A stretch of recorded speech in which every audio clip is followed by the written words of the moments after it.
Hey everyone, welcome to Plants and Politics. So the Biden administration announced a plan to release 1 million barrels of oil per day from our strategic petroleum reserve. So this would be the largest release ever from our reserves. And he also called out the oil companies for keeping the prices high while they're raking in record-breaking profits. Of course, this is their way of making up for the money that they lost during the pandemic, which shouldn't be our problem, but they've made it our problem. And this is why, even though the price per barrel has been falling, we're not seeing that translate into savings at the pump because they're just greedy bastards. So Biden is also asking Congress to pass legislation that would impose a fee on oil companies on wells that they haven't used in several years, and quote, on acres of public lands that they're hoarding without producing. They're calling it the use it or lose it rule.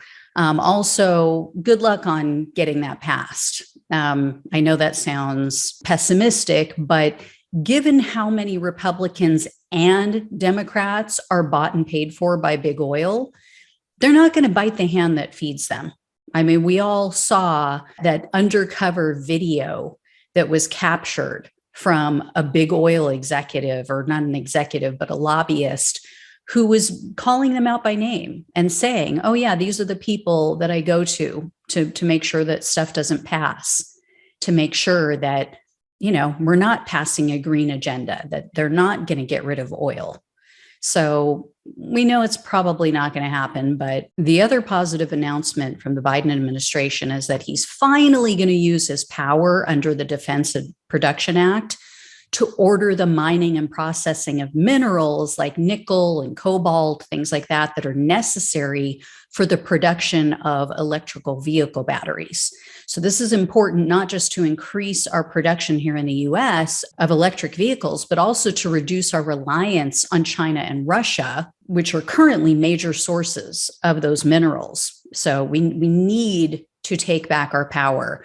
And here's the thing. This is why so many of our US corporations, so many of our billionaires ignore the atrocities going on in places like China. They refuse to condemn China for things like, you know, putting Uyghur Muslims in concentration camps, or even things like the dog and cat meat trade in China. They just won't call them out on it. So, you know, and the reason is because people like Elon Musk need China. They need China to make all those billions of dollars that they then don't pay taxes on here in the US. Here's the thing, though. While I'm glad to hear that Biden is finally stepping up and using some of the power he has as president, he could have done this long ago. He could have done this before now. I'm so sick and tired of Democrats being reactionary. They don't act until we're in the middle of a crisis or an existential threat. You know, the writing has been on the wall for a long time. We've known that our dependence on foreign countries and greedy corporations make it nearly impossible for us to act with integrity based on our morals, based on our principles. So our country needs to get to a place where we don't owe anybody a damn thing, and we don't need anything from anyone. So not only will a lot of this in the US, you know, production in the US create jobs in the near term, but this is going to drive down prices in the long term.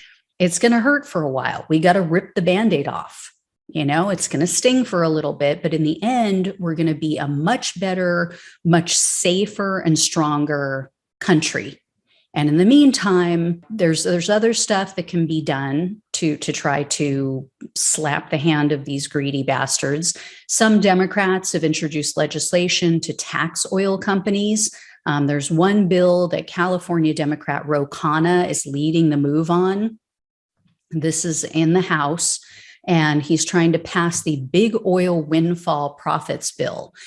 Sheldon Whitehouse, Jeff Merkley, Elizabeth Warren, and Bernie Sanders have also signed on and introduced this bill in the Senate.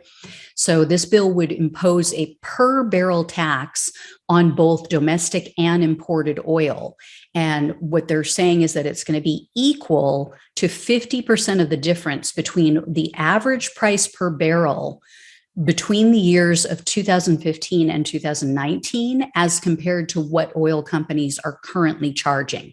So essentially, they're only going to be taxed based on how much they're jacking up the prices. And Congress people are saying that this would only apply to larger companies. So smaller companies, which they say make up about 70% of our domestic production, they would be exempt from this tax. And the money that would be received from this tax would be rebated back to us as consumers. And they've set income caps. Unfortunately, it's basically for $75,000 maximum income for an individual and up to $150,000 to $50,000 for joint income tax return filers. So it wouldn't add up to much. They're saying, it equates to roughly $240 a year in a rebate for a single taxpayer, $360 for joint taxpayers. I mean, as an old coworker of mine used to say, better than a poke in the eye with a sharp stick, but it's not going to make anybody's life that much better. Again, does this have a snowball's chance in hell of passing? Probably not. Not with big oil shills, quote unquote, representing us. I mean, we know who they really represent, but you have to at least try, right? And if they market this in the right way, if they push the message out there far and wide and repeatedly, then maybe voters will start to put pressure on their reps. Unfortunately, though, as we all know, messaging is not Democrats' strong suit. So chances of that happening are not good.